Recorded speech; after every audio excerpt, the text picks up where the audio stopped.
I'm Madison, 29 years old, and until 6 months ago, I thought my family would always have my back. When my grandmother left me $60,000 to start my art studio, I was overjoyed. But that joy quickly turned to confusion when my parents accused me of stealing the same amount from my mother's account. "Return the 60,000 or don't come home," my father demanded, pointing his finger at me. I never expected my own family would try to take what was rightfully mine. If you're watching this, drop a comment letting me know where you're viewing from, hit like and subscribe, and stay tuned to see how I finally stood up for myself after years of manipulation. Growing up in suburban Michigan, my childhood looked picture perfect from the outside. My parents, Richard and Elaine, provided a comfortable middle-class home with all the necessities, but there was always an undercurrent of tension when it came to money. My father worked as an accountant and approached our family finances with the same meticulous control he applied to his clients' books. Every purchase needed justification, every expense was tracked in his elaborate spreadsheet system. "A penny saved is more than a penny earned," he would lecture us at dinner. "It's a penny plus interest that compounds over time." These financial lessons became more frequent than expressions of love or pride in our accomplishments. My mother, always the peacekeeper, deferred to his financial decisions without question. She worked as an elementary school teacher, but never seemed to have any say in how her salary was spent.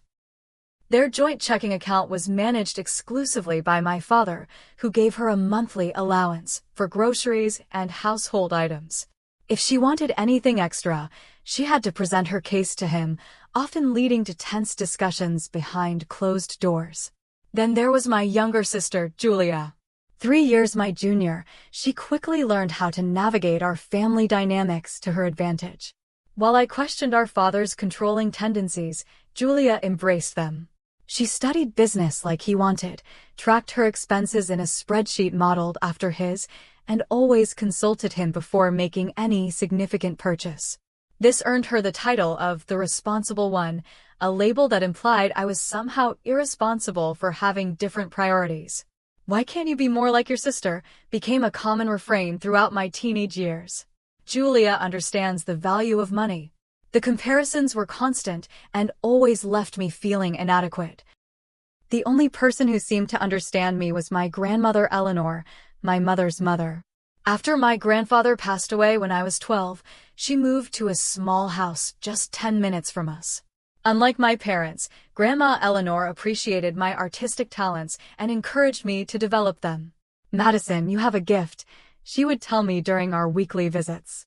"Don't let anyone convince you it's not valuable just because it doesn't fit into a spreadsheet." Those visits became my sanctuary. Every Saturday morning, I would bike to her house, and we would spend hours talking while she taught me to bake or garden. More importantly, she taught me about standing up for myself, a skill my mother never seemed to master. "Your artwork speaks to people," she insisted when I showed her my college application portfolio. "The world needs beauty just as much as it needs accountants." When I announced my intention to attend art school instead of pursuing a business degree like my father wanted, the resulting argument nearly shattered our family. My father refused to pay for a worthless degree that would lead to a lifetime of poverty. My mother tearfully begged me to reconsider. Julia sat silently, watching the drama unfold with a mixture of fear and satisfaction. But Grandma Eleanor stood by me. She offered to help with my tuition using money from her retirement savings. "This is an investment in your future," she said firmly when I protested. "And unlike stocks or bonds, it's one that will bring both of us joy." With her support, I completed my fine arts degree, specializing in mixed media installations and painting. After graduation, I struggled to establish myself as a freelance artist. I took odd jobs to pay the bills, waitressing at night, and teaching community art classes on weekends. Each family gathering became an opportunity for my father to remind me of my impractical career choice. "There's still time to get a real job with benefits," he would say, completely dismissing the gallery showing I had just mentioned or the commission I had recently completed. Grandma Eleanor's health began to decline 3 years ago.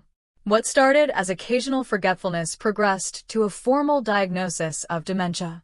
As her condition worsened, I began spending more time with her, eventually becoming her primary caretaker in her final months.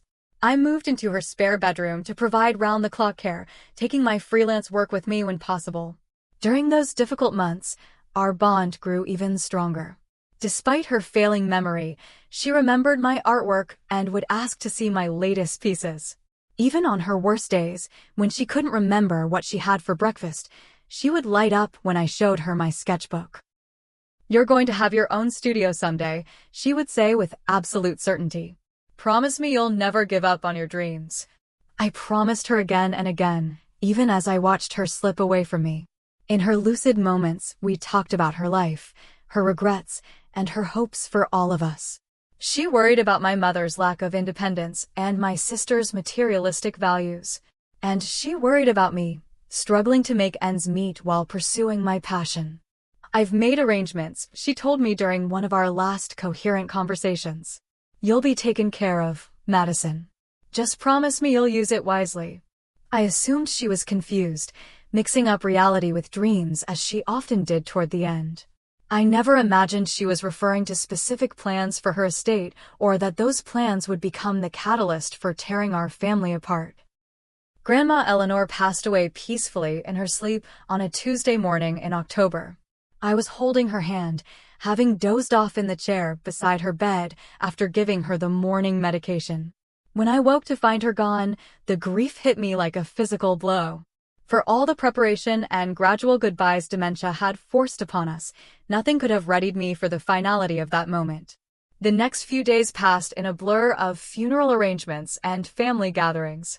My parents stepped in to handle most of the practical matters, for which I was grateful.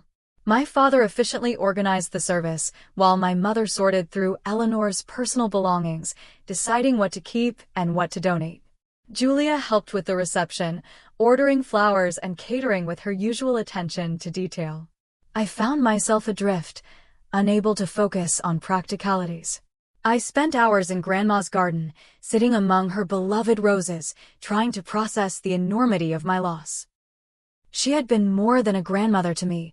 She had been my champion, my confidant, and often my only ally within our family.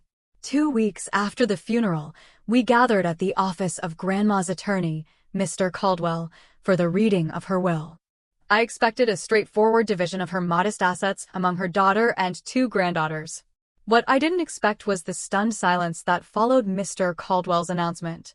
"To my granddaughter, Madison Claire Reynolds, I leave the sum of $60,000, with the explicit intention that this money be used to establish her art studio, a dream I have long supported and wished to see fulfilled even in my absence." The attorney continued reading, detailing smaller bequests to my mother and Julia, along with donations to several arts organizations, but I barely heard him. $60,000. It was more money than I had ever had at once. Enough to rent a commercial space, purchase equipment, and have operating funds for at least a year while I built a client base. When I finally looked up, I saw 3 pairs of eyes fixed on me with expressions ranging from shock to what looked distressingly like betrayal. "There must be some mistake," my father said, his voice tight. Eleanor wasn't of sound mind in her final months. Mr. Caldwell adjusted his glasses. "I assure you, Mr. Reynolds, Mrs. Lambert updated her will 18 months ago, well before her cognitive decline became significant. She was quite clear about her wishes, particularly regarding Madison's inheritance." The drive home was excruciating. My father gripped the steering wheel so tightly his knuckles turned white. My mother stared out the window, occasionally wiping away silent tears. Julia sat beside me in the back seat, radiating resentment. "I guess all those hours playing nurse paid off," she whispered when our parents couldn't hear. "Pretty convenient that Grandma changed her will, right, when you started spending so much time with her." Her words stung like a slap. "That's not fair, Julia. I loved her. The money wasn't why I took care of her." She simply raised an eyebrow and turned away. The following weeks should have been exciting as I began researching studio spaces and equipment. Instead, every conversation with my family became a minefield. My father made pointed comments about wasting money on art supplies whenever I mentioned my plans. My mother seemed personally wounded, repeatedly mentioning how she had been her mother's only child and primary caregiver for years before I stepped in. "I just don't understand why she would do this," she said tearfully over coffee one morning. "It feels like she valued your relationship more than ours." I tried to explain that Grandma Eleanor had wanted to support my career specifically because she knew I had struggled without their financial backing. "She believed in my art when no one else did," I said, immediately regretting my choice of words when I saw the hurt flash across my mother's face. Julia was perhaps the most difficult to deal with. Her comments were always carefully crafted to sound concerned while actually planting seeds of doubt. "I'm just worried about how this looks," she said during a family dinner. "People might think you manipulated Grandma when she was vulnerable." "I know you didn't, of course," she added quickly, "but perception matters." Despite the tension, I moved forward with my plans. I found a promising space in a recently renovated building downtown. The rent was reasonable, and the large windows provided perfect natural light for a studio. I met with a small business advisor who helped me develop a business plan, combining studio space with a small gallery area where I could sell my work and potentially that of other local artists.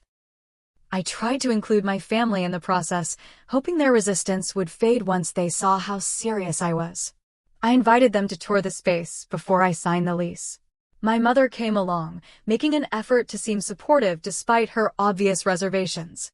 My father declined, citing work obligations. Julia showed up, but spent the entire time pointing out potential problems with the building. "These floors will need to be replaced," she noted, tapping her foot on the perfectly serviceable hardwood. "And this ventilation system looks ancient. Have you factored those repairs into your budget?" I made a down payment on the lease and began purchasing essential equipment. Each transaction felt both exhilarating and anxiety-inducing. I was finally taking steps toward my dream, but the shadow of my family's disapproval hung over every decision. Then came the first direct accusation. We had gathered for Sunday dinner at my parents' house, a tradition that had become increasingly strained since the will reading. I was describing my plans for the studio's opening exhibition when my father abruptly changed the subject. "Elaine noticed some discrepancies in her checking account," he said, his eyes fixed on me with uncomfortable intensity. "Large withdrawals over the past few months that she doesn't remember making." The sudden shift caught me off guard. "That's concerning. Have you talked to the bank about it?" "We're handling it," he replied curtly. "I just find the timing interesting. Right around when you received your inheritance." The implication hung in the air like a toxic cloud. Julia watched me with an expression of practiced concern that didn't reach her eyes. My mother studied her plate, refusing to meet my gaze. "Are you suggesting I took money from Mom's account?" The question came out more sharply than I intended. "I'm not suggesting anything," my father responded, though his tone made it clear that he was. "I'm simply stating facts." I left dinner early that night, my appetite gone and my mind racing. The accusation was so absurd I almost couldn't process it. I had never had access to my mother's accounts, never asked them for money since college. Why would they think I would steal from them when I had just received a substantial inheritance? I hoped it was just a misunderstanding that would quickly be resolved. I was wrong. The accusations didn't stop after that Sunday dinner. Instead, they grew more frequent and direct. What began as vague insinuations evolved into outright claims that I had somehow accessed my mother's account and withdrawn money without permission. A week later, my father called me to discuss what he now referred to as the situation. "Your mother is very upset," he said, his voice carrying that familiar tone of disappointment he had perfected during my teenage years. $60,000 is missing from her personal savings account, the exact amount of your inheritance. This can't be a coincidence, Madison. My heart pounded as I tried to make sense of what he was saying. "Dad, I never touched Mom's accounts. I don't even have access to them. The money Grandma left me came from her estate, not from Mom." "Then how do you explain the withdrawals?" he pressed. "They started around the time you moved in with your grandmother." "I can't explain them because I had nothing to do with them." My voice rose with frustration. "Have you checked with the bank? Asked for records of who made the withdrawals?" His silence on the other end spoke volumes. They hadn't investigated. They had simply decided I was guilty. That night, I pulled up my own bank statements, scanning them for any unusual deposits that might correspond with the alleged withdrawals from my mother's account.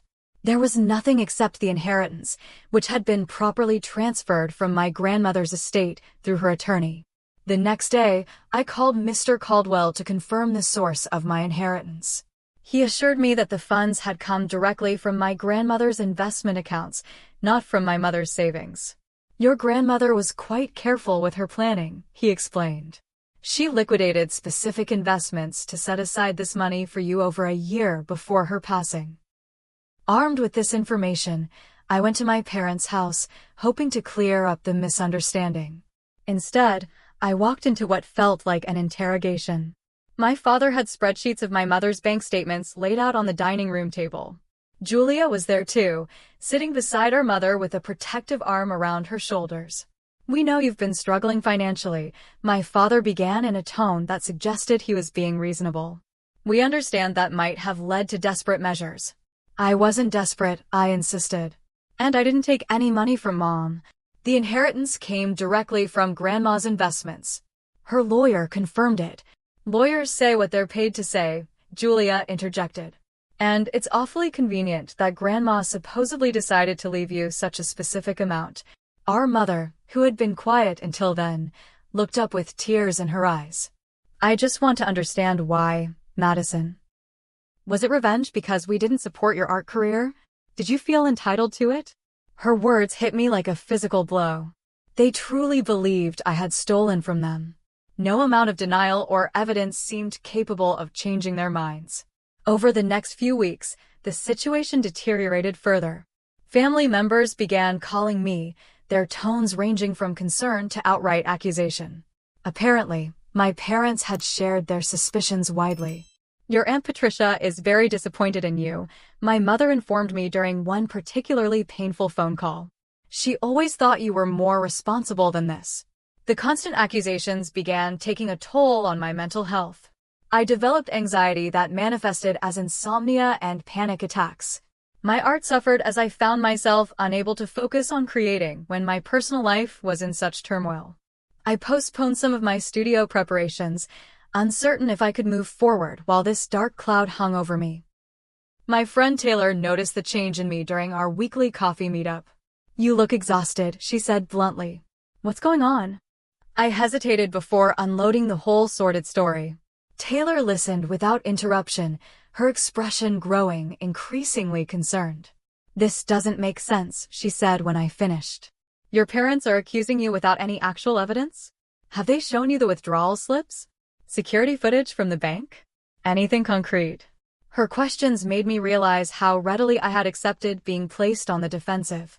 I had been so focused on proving my innocence that I hadn't demanded proof of the alleged crime. No, I admitted.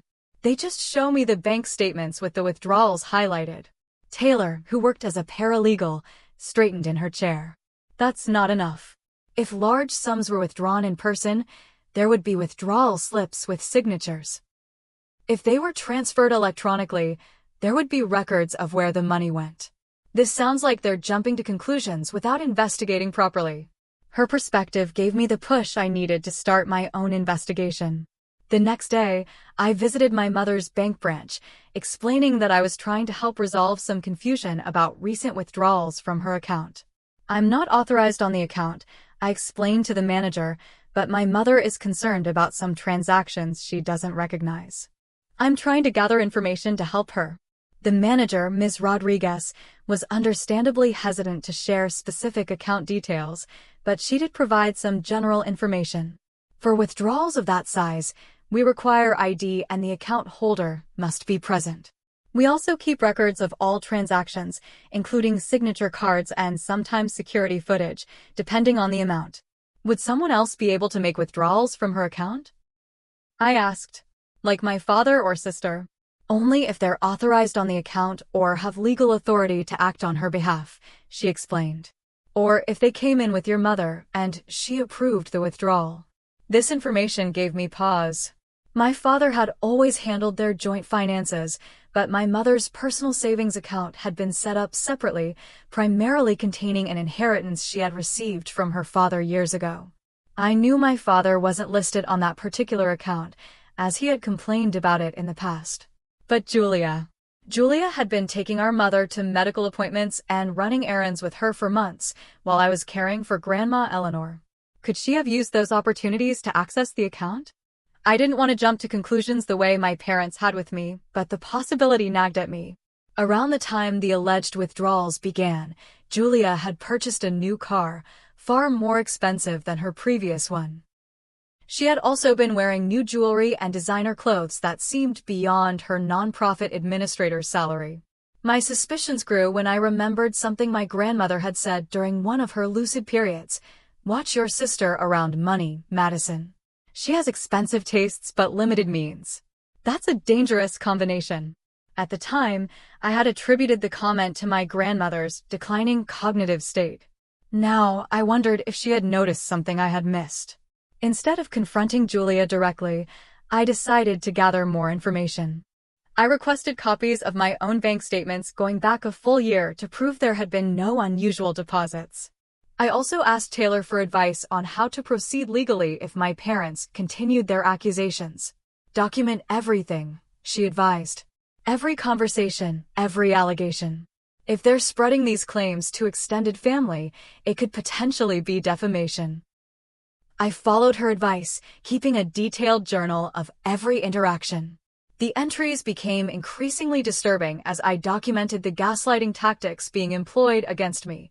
My parents would reference conversations that never happened, change details of previous discussions, and dismiss any evidence I presented in my defense. The situation reached a breaking point when I received a text from my father, "Family meeting tomorrow at 6. Your mother deserves answers and closure. Bring all your financial records." I knew then that this wasn't going to be a discussion but a tribunal. They had made up their minds about my guilt. The only purpose of this meeting would be to extract a confession or punish me for refusing to provide one. That night, I barely slept. By morning, I had made a decision. I would attend their meeting, but I would no longer be on the defensive. It was time to find out what was really going on with my mother's missing money. I arrived at my parents' house at exactly 6 o'clock the next evening, a folder of bank statements and documentation tucked under my arm. I had expected to find just my parents and possibly Julia waiting for me. Instead, I walked into a living room full of family members, my Aunt Patricia and Uncle Thomas, my father's brother Robert, and his wife Susan, and several cousins. My mother sat in her favorite armchair, looking pale and fragile. My father stood beside her, arms crossed and expression grim. Julia perched on the arm of our mother's chair, one hand resting protectively on her shoulder. The tableau was clearly designed to present a united front against me. "Thank you for coming, Madison," my father began formally, as if this were a business meeting rather than a family ambush. "As you know, we're here to discuss the money that's missing from your mother's account." I remained standing just inside the doorway, suddenly grateful that I had prepared for this moment. "Before we begin, I'd like to know why the entire extended family is here for what should be a private discussion." Aunt Patricia spoke up, her voice carrying the same judgmental tone my father often used. "We're all concerned about your mother, Madison. This situation has affected the whole family." "Has it?" I asked, looking around at faces that ranged from uncomfortable to openly hostile. "Or have you all just been told a story without hearing both sides?" My father cleared his throat impatiently. "The facts speak for themselves. $60,000 is missing from your mother's savings account. You received exactly that amount from your grandmother, allegedly as an inheritance, but the timing is extremely suspicious." "Not allegedly," I corrected him. "It was an inheritance, properly documented and legally executed through Grandma Eleanor's attorney." "Then how do you explain the missing money?" my father demanded, his voice rising. "Your mother has been distraught for weeks." I looked at my mother, who wouldn't meet my eyes. "Mom, have you seen the actual withdrawal slips from your account? Do you remember making these withdrawals?" Before she could answer, my father stepped forward, his face flushing with anger. "Don't try to confuse her. She's the victim here." Something about his defensive reaction strengthened my resolve. I opened my folder and removed a stack of my own bank statements. "I have proof that I never received any money from Mom's account. Every deposit to my account is documented and legitimate. You could have hidden it elsewhere, Julia suggested, her tone reasonable but her eyes cold. Or spent it already on your studio preparations. I turned to face her directly. That's an interesting theory, Julia. But if we're looking at suspicious timing, shouldn't we also consider your new BMW? Or those Tiffany earrings you've been wearing? Those appeared around the same time the money started disappearing from Mom's account. The room went silent. Julia's face drained of color before flushing bright red. How dare you try to deflect blame? We all know what happened here. My father stepped between us, pointing his finger directly at me. Return the $60,000 or don't come back, he yelled, his composure finally breaking. We've given you every opportunity to do the right thing. Julia quickly added fuel to the fire. You took Mom's money. We all know it. The room erupted into chaos, with various family members talking over each other. Some seemed shocked by my father's outburst, while others nodded in agreement. My mother began to cry softly, which only heightened the tension. Uncle Thomas, always the family peacemaker, tried to intervene. Maybe we should all calm down and discuss this rationally. There could be a misunderstanding. There's no misunderstanding, my father insisted. The evidence is clear. What evidence? I asked, my voice cutting through the noise.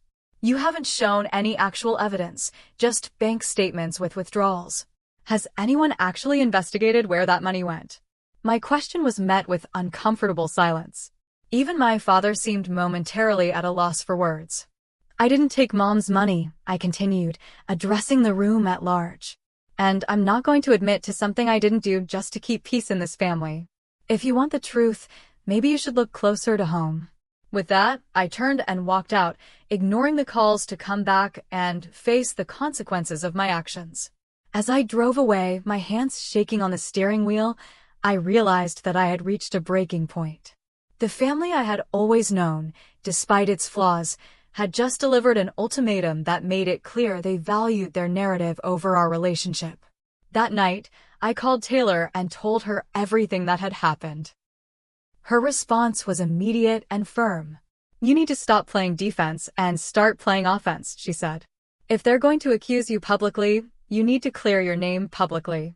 And if someone else in your family is responsible for the missing money, they need to be held accountable. You think it's Julia, don't you? I asked, voicing the suspicion that had been growing in my mind. I think the evidence points that way, Taylor replied carefully. But we need more than suspicion. We need proof. The next morning, I woke with a clarity I hadn't felt in weeks. I wasn't going to let my family destroy my reputation or my future based on false accusations. It was time to find the truth, whatever it might be. If my relationship with my parents was already damaged beyond repair, I had nothing left to lose by pursuing the facts. I called in a favor from a college friend who now worked as a private investigator. Brandon agreed to help me track the money trail, starting with obtaining legal copies of the withdrawal records from my mother's bank. If the withdrawals were made in person, there will be signature cards, he explained. And most banks have security cameras at the teller windows. We might be able to see who actually made the withdrawals. While Brandon worked on that angle, I focused on gathering information about Julia's recent spending habits. Through social media and conversations with mutual acquaintances, I documented her purchases over the past 6 months: the new car, designer clothes, a vacation to the Bahamas, and several expensive pieces of jewelry. The total value far exceeded what she could afford on her salary, even with the modest inheritance she had received from our grandmother. The pieces were starting to fit together, forming a picture I had never wanted to see. My sister, taking advantage of our mother's trust to access her savings, then deflecting suspicion onto me when the discrepancies were discovered. The ultimate betrayal came when she seized on my inheritance as a convenient scapegoat, convincing our parents that I had somehow stolen the exact amount that Grandma Eleanor had legitimately left me. The realization left me feeling hollow. How could my own sister do this? And how could my parents so readily believe the worst of me? As painful as these questions were, I pushed them aside to focus on the task at hand. If I wanted to clear my name and reclaim my future, I needed irrefutable evidence. And based on what I was discovering, I would soon have exactly that. The investigation into my mother's missing money took nearly 3 weeks. During that time, I maintained minimal contact with my family, responding to texts with brief, non-committal messages and avoiding direct confrontation. I needed time to build my case without interference or emotional manipulation. Brandon proved invaluable in navigating the legal aspects of the investigation. While banks typically don't release account information to unauthorized individuals, he knew exactly what documentation to request and how to frame the requests to get results. Your mother would need to authorize the release of her records, he explained during one of our strategy sessions. But there are other avenues we can pursue. Security footage is often available through subpoena if it comes to that, and withdrawal slips are legal documents that can be examined for signature verification. Taylor, with her legal background, suggested a different approach. Your mother may not realize it, but she's potentially a victim of financial exploitation. If Julia manipulated her into making those withdrawals or accessed her account without proper authorization, that's elder financial abuse. The term hit me hard. My mother isn't elderly, I protested. She's only in her 60s and perfectly competent. Age isn't the only factor, Taylor explained gently. Financial exploitation can target anyone who is vulnerable or being manipulated. If Julia used her position of trust to influence your mother or deceive her about the purpose of the withdrawals, that qualifies. This perspective opened up additional resources. Taylor put me in touch with a colleague who specialized in financial fraud cases, who provided guidance on how to proceed without immediately involving law enforcement, which I was reluctant to do given that the perpetrator was likely my own sister. Our first breakthrough came when Brandon obtained copies of the withdrawal slips from my mother's account. The bank initially refused to provide them to me directly, but when I explained the situation to Ms. Rodriguez, the bank manager I had spoken with earlier, she agreed to review the records internally. I can't share specific account details with you, she reiterated. But I can confirm whether the account holder was present for the transactions in question. A few days later, she called me back. Ms. Reynolds, while I can't go into detail, I believe you should encourage your mother to come in and review her recent transaction history with us. There are some irregularities that she should be made aware of. Her careful wording told me everything I needed to know. The withdrawals hadn't been made by my mother alone. The next step was more direct.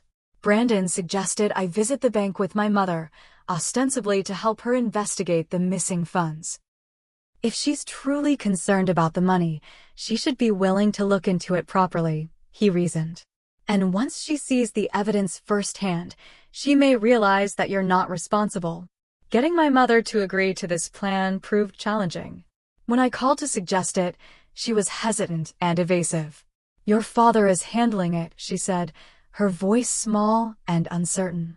He thinks it's best if we just move forward and put this behind us. Move forward how, Mom? By continuing to accuse me of something I didn't do?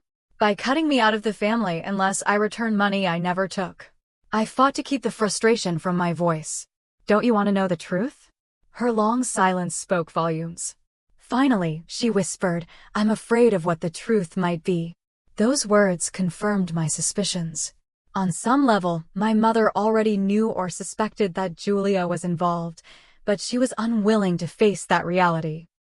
It was easier to believe that I, the daughter who had always been somewhat of an outsider in the family dynamic, was the culprit.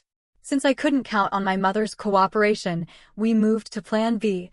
Brandon managed to obtain limited security footage from the bank through a contact he had in their security department. The footage wasn't comprehensive enough to show all the withdrawals, but it captured 3 significant transactions from my mother's account. In each clip, my mother appeared at the teller window accompanied by Julia. While my mother seemed present, it was Julia who handled the paperwork, occasionally guiding our mother's hand as she signed documents. In one particularly damning segment, Julia could be seen accepting cash and immediately placing it in her own purse rather than handing it to our mother. This is pretty clear evidence of undue influence, if not outright fraud, Brandon commented as we reviewed the footage. Your sister is clearly directing these transactions, Taylor agreed.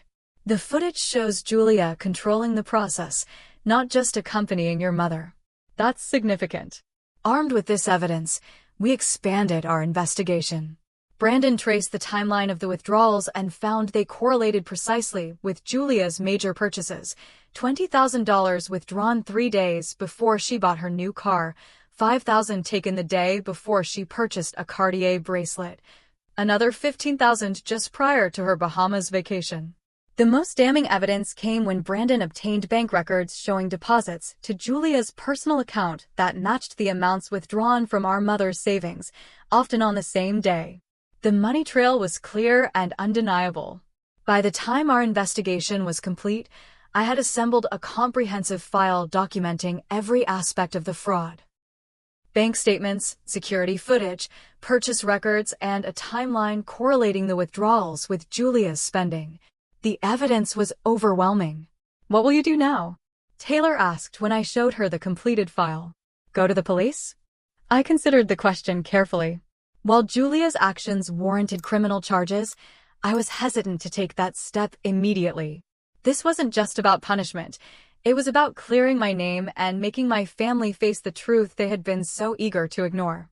First, I need to confront my family, I decided. They accused me publicly. They need to acknowledge their mistake publicly. After that, it will be up to my mother whether she wants to press charges against Julia. Taylor nodded, understanding my reasoning. Just be prepared. People who have convinced themselves of a false narrative often react badly when confronted with evidence that contradicts it. Your parents might resist accepting this, even with proof. I know, I acknowledged. But I have to try. Not just for my reputation, but for my mother's protection. If Julia has done this once, she'll do it again unless she's stopped. I spent the next day preparing for the confrontation, organizing my evidence, and rehearsing what I would say. I knew I needed to remain calm and factual, focusing on the evidence rather than emotions. This wasn't about revenge. It was about truth and justice. That evening, I sent a group text to my parents and Julia. "I've completed my own investigation into Mom's missing money. I'll be at Grandma Eleanor's house tomorrow at 3 to present my findings. I expect all of you to be there." The responses came quickly. My father was dismissive. "We've already established the facts. There's nothing to discuss." My mother was noncommittal. "I don't see the point of dragging this out further, Madison." Julia was defensive and aggressive, still trying to deflect blame. Pathetic. I replied to all of them with a single sentence. "If you're so certain of your facts, you should have no problem hearing mine." Then I turned off my phone and went to bed, knowing that tomorrow would either begin the healing of my family or complete its destruction. Either way, the truth would finally be revealed. Grandma Eleanor's house stood quiet and empty when I arrived the next day. I had kept a key after her passing, unable to part with the sanctuary that held so many precious memories. Now, it would serve as neutral ground for what promised to be a difficult confrontation. I arrived early to prepare the space, setting up my laptop and evidence folders on the dining room table where Grandma had taught me to bake cookies and make holiday crafts. The familiar surroundings gave me strength, reminding me of her unwavering support and belief in me. "Stand your ground, Madison," I could almost hear her say. "The truth matters." At precisely 3 o'clock, the doorbell rang. I took a deep breath, squared my shoulders, and went to answer it. My parents stood on the porch, their expressions a mixture of annoyance and resignation. Julia lingered behind them, her usual confidence noticeably diminished. "Thank you for coming," I said formally, stepping aside to let them enter. "We'll talk in the dining room." No one spoke as they filed into the house. My mother's eyes darted around, taking in the unchanged interior of her childhood home. My father maintained his stern demeanor, clearly prepared to dismiss whatever I might present. Julia kept her gaze averted, studying the floor with unusual intensity. Once we were all seated at the dining room table, my father immediately went on the offensive. "Let's make this quick, Madison. We've all been patient with your denials, but it's time to own up to what you've done. Your mother needs closure, and the family needs to heal." "I agree completely," I replied calmly. "Which is why I've spent the past 3 weeks conducting a thorough investigation into what actually happened to Mom's money." "Investigation?" Julia scoffed, though her voice lacked its usual conviction. Playing detective won't change the facts. I turned to face her directly. What facts would those be, Julia? That $60,000 disappeared from Mom's account around the same time Grandma left me exactly that amount in her will? That's not a fact. That's a coincidence you exploited to deflect attention from yourself. My father started to interrupt, but I held up my hand. I've sat quietly while all of you accused me, judged me, and threatened to cut me out of the family. Now it's my turn to speak, and I expect the same courtesy. To my surprise, he fell silent, perhaps taken aback by my uncharacteristic assertiveness. I opened my laptop and turned it to face them. I'm going to show you what actually happened to Mom's money. And I'm going to start with these. I placed the bank teller slips on the counter slowly, spreading them out so all 3 transactions were visible. These are withdrawal slips from Mom's savings account, totaling $60,000. You'll notice they're all signed by Mom, but look closely at the signatures. My mother leaned forward hesitantly, examining the slips. Those are my signatures, she confirmed, glancing at my father as if seeking validation. Yes, they are, I agreed. But watch this. I played the first security video from the bank, showing my mother and Julia at the teller window. The footage clearly showed Julia guiding our mother's hand as she signed the withdrawal slip, then taking the cash and placing it in her own purse. The color drained from my mother's face. My father sat frozen, his expression unreadable. Julia began to fidget, her eyes darting toward the door as if calculating an escape route. This is just one example, I continued, my voice steady despite the tension in the room. I have documentation of every withdrawal, matched with deposits to Julia's personal account on the same days. And I have records of purchases Julia made immediately after these withdrawals, including her new car, her Cartier bracelet, and her Bahamas vacation. I laid out the evidence methodically, piece by damning piece. Bank statements showing the withdrawals from my mother's account. Deposit records for Julia's account showing corresponding amounts. Credit card statements documenting Julia's lavish purchases. The timeline correlating all these events. But the most compelling evidence, I concluded, is this. I played a compilation of security footage showing Julia making the withdrawals with our mother, clearly directing the process and taking control of the money each time. When the video ended, the silence in the room was deafening. My mother had tears streaming down her face. My father sat rigidly, his worldview visibly crumbling before my eyes. And Julia, finally cornered by irrefutable evidence, shifted into desperate denial. This isn't what it looks like, she insisted, her voice high and strained. Mom agreed to loan me the money. Tell them, Mom. My mother shook her head slowly, her expression devastated. I never agreed to $60,000, Julia. You said you needed help with rent a few times. Small amounts. You signed the withdrawal slips. Julia countered, her desperation growing. Because you told me they were for something else, my mother whispered. You said it was for investment opportunities, for my retirement. My father, who had been uncharacteristically silent throughout my presentation, finally spoke. Why, Julia? His voice cracked with emotion. Why would you do this? And why would you blame your sister? Julia's composure finally shattered. Because she always gets everything, she shouted, years of resentment pouring out. The artistic talent, Grandma's special attention, and then that inheritance. What about me? I've done everything right, followed all the rules, and what do I get? A pathetic salary that barely covers my student loans. So you stole from Mom and let the entire family believe I was a thief? I asked, still struggling to comprehend the depth of her betrayal. I didn't plan to, Julia admitted, deflating slightly. I just needed some money temporarily. Then it got out of hand, and when Dad noticed the missing funds, it was so easy to point to your inheritance. The timing was perfect. My father stood up abruptly, his face flushed with anger. We're going to the bank right now to verify all of this. And then to the police. No, Julia cried, suddenly panicked. You can't do that. It would ruin my career, my life.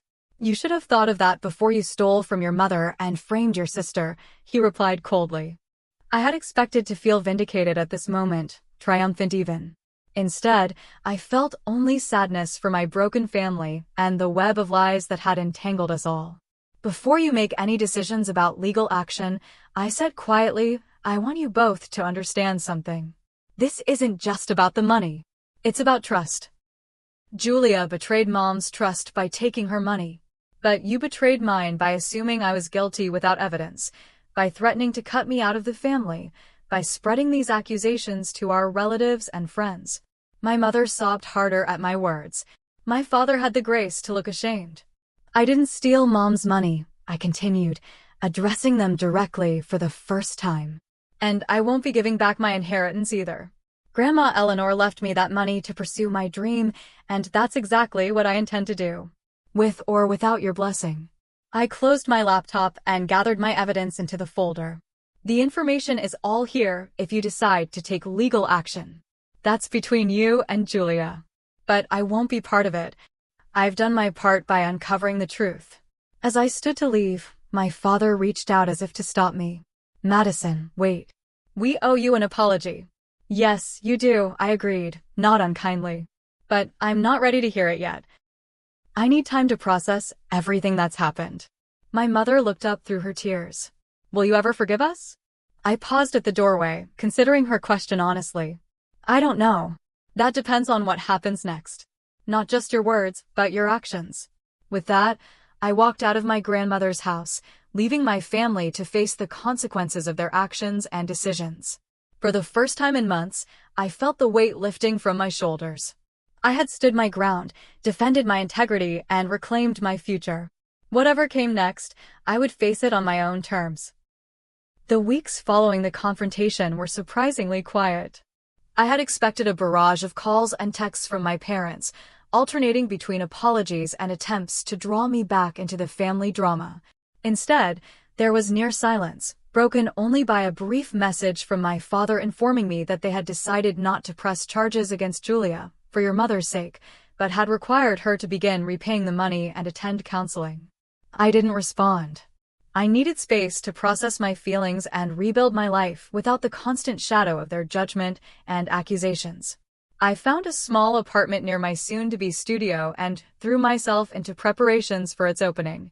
The work became a form of therapy, each decision about paint colors, lighting fixtures, and display areas a small act of reclaiming my autonomy. The inheritance from Grandma Eleanor stretched further than I had initially calculated. By making smart choices about equipment and furnishings, I managed to create a space that was both functional and beautiful, with enough funds remaining to cover operating expenses for nearly 18 months, giving me time to establish a client base and build my reputation. 2 months after the confrontation, I officially opened Reynolds Art Studio and Gallery. I had considered changing the name to distance myself from my family, but ultimately decided to keep it. Despite everything, I was still a Reynolds, and I refused to let recent events erase the positive aspects of my heritage, particularly my connection to Grandma Eleanor. The opening reception exceeded my expectations. Local artists and art lovers filled the space, admiring my work and the thoughtfully designed environment. Several pieces sold that first night, and I secured 2 commission contracts for corporate installations. More importantly, I felt a sense of belonging among this community of creative individuals who valued expression and authenticity. Notably absent from the celebration were my parents and Julia. I had sent them invitations more out of courtesy than expectation, and while part of me was disappointed by their absence, another part was relieved. This night was about my future, not my painful past. As the months passed, my business slowly grew. I established art classes for adults and children, which provided a steady income between sales and commissions. I collaborated with other local artists on exhibitions and community projects. Gradually, the studio became not just a workplace, but a gathering place for creatives in our area. Through it all, I continued my own healing process. At Taylor's suggestion, I began seeing a therapist who specialized in family trauma. Dr. Martin helped me navigate the complex emotions surrounding my family's betrayal. The anger at being falsely accused, the hurt at how readily they had believed the worst of me, the lingering love for them despite everything, and the grief for what our relationship could have been. Healing doesn't mean forgetting or excusing what happened, she reminded me during one particularly difficult session. It means processing your feelings in a healthy way and deciding what boundaries you need moving forward. Those boundaries were tested 3 months after my studio opening when my father appeared unexpectedly one Tuesday afternoon. I was teaching a children's art class, guiding 8 enthusiastic elementary schoolers through the basics of watercolor. I looked up to find him standing awkwardly in the doorway, watching the scene with an expression I couldn't quite read. I asked my assistant to take over the class and led him to my small office at the back of the studio. "This is impressive," he said, gesturing around at the space. "You've done well for yourself." "Thank you," I replied, uncertain where this conversation was heading. "What brings you here, Dad?" He sat heavily in the chair across from my desk, suddenly looking older than his 62 years. "I came to apologize. Properly, in person. What we did to you is unforgivable." The directness of his statement caught me off guard. My father had never been one to admit mistakes easily. "We wanted to believe Julia because it was easier," he continued when I didn't immediately respond. "Easier than admitting we had failed as parents, that we had raised one child capable of stealing and lying so convincingly. Easier than facing our own biases and the way we've always favored her." His candor was unprecedented, and for a moment, I wasn't sure how to respond. "I appreciate your honesty," I finally said. "But it doesn't erase what happened. You were ready to cut me out of the family based on nothing but circumstantial evidence and Julia's manipulation." "I know," he acknowledged, his voice heavy with regret. "And I don't expect you to forgive us right away or maybe ever. But I wanted you to know that your mother and I are trying to understand where we went wrong and how to do better."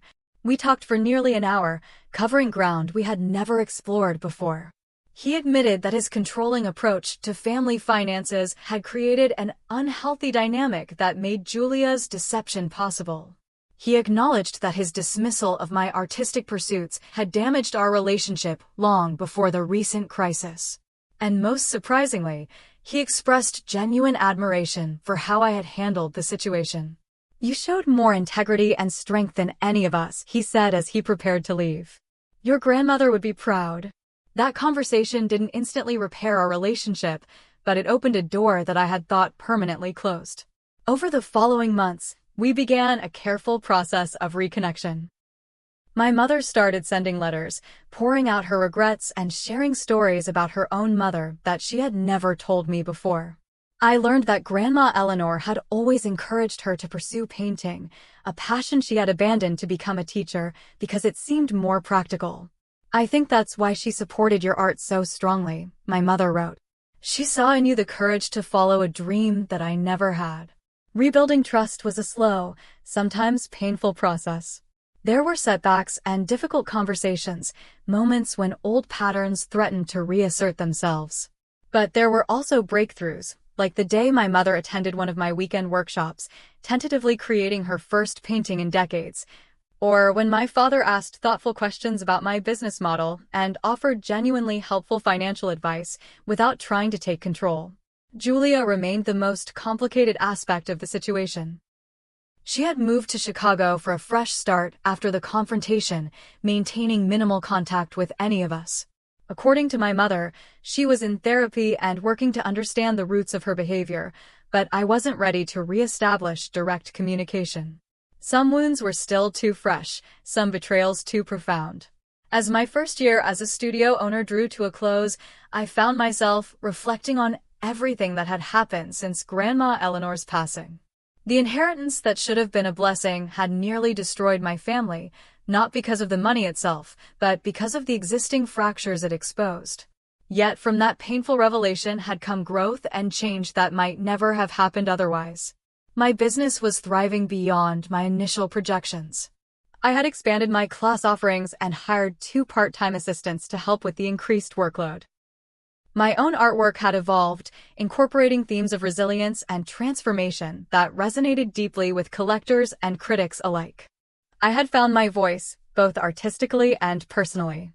Most importantly, I had discovered my own strength. When faced with false accusations and family pressure, I hadn't capitulated or compromised my integrity. I had stood firm, demanded the truth, and reclaimed my narrative. That knowledge gave me a confidence that permeated every aspect of my life. On the anniversary of Grandma Eleanor's death, I visited her grave with a small bouquet of her favorite roses. As I placed the flowers against her headstone, I felt a profound sense of gratitude for her final gift to me.